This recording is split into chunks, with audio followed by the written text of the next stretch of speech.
রাতের বেলায় কল্যাণী এক্সপ্রেস একদম অন্ধকার।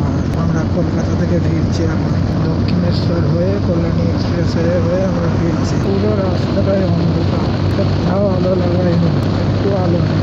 এটা হচ্ছে 6 লেন এক্সপ্রেস ওয়ে, 110 সিসি গাড়ি 70 বা 80 চলছে। অনেক টোল আছে, কিন্তু পুরো রাস্তায় অন্ধকার, কোনো লাইট নেই। এটা গিয়ে আমরা NH6 গিয়ে সামনে আছে একটা টোল প্লাজা। টোলের কাছে চলে এসছি না, চ আস্তে ধীরে চ, টোলের কাছে চলে এসছি। আস্তে আস্তে বাঁ দিকে চ, হ্যাঁ আস্তে আস্তে বাঁ দিক দিয়ে চ। এই যে টোল প্লাজা, এখনো চালু হয়নি টোল, টোলটা চালু হয়নি, আমরা বাঁ দিক দিয়ে চলে যাব। টোল বন্ধ করে রয়েছে, চলে যাচ্ছি। পিছনের দিকে কাজ বাকি আছে এখনো, পুরো কাজ কমপ্লিট হয়নি।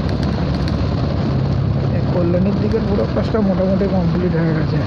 ভাটপাড়া কল্যাণী রাস্তায় রিফ্লেক্টার লাগিয়েছে, রিফ্লেক্টার লাগানো আছে, কিন্তু লাইটও লাগিয়েছে। এই যে দেখছি এখান দিয়ে দু একটা লাইট লাগিয়েছে, কিন্তু এখনো কানেকশন হয়নি মনে হচ্ছে। এই যে লাইট লাগানোর পর চলছে, পুরো রাস্তা এখনো লাইট লাগায়নি, শুধু ব্যারাকপুরেরটাই লাইট লাগানো আছে। ব্যারাকপুর আগেই আমরা পার করে চলে এসেছি। মন বেশিক্ষণ ধরে রাখা যাচ্ছে না, এত হাওয়া। এটা হচ্ছে হালিশহর, দুদিকেই লাইট জ্বলছে। এরপর থেকে আবার অন্ধকারই হয়ে যাবে, আবার অন্ধকার। হোটেলগুলোতে কি লাইট লাগিয়েছে, সব হোটেলগুলোতে লাইট লাগানো। আমরা হালিশহর ক্রস করে চলে এলাম। এই যে ব্যানার, কাঁচরাপাড়া বাঁ দিকে, আমরা বাঁ দিকে চলে যাবো। আর কল্যাণী এখনো 6 কিলোমিটার। আমরা বাঁ দিক দিয়ে নিচে নেমে যাচ্ছি।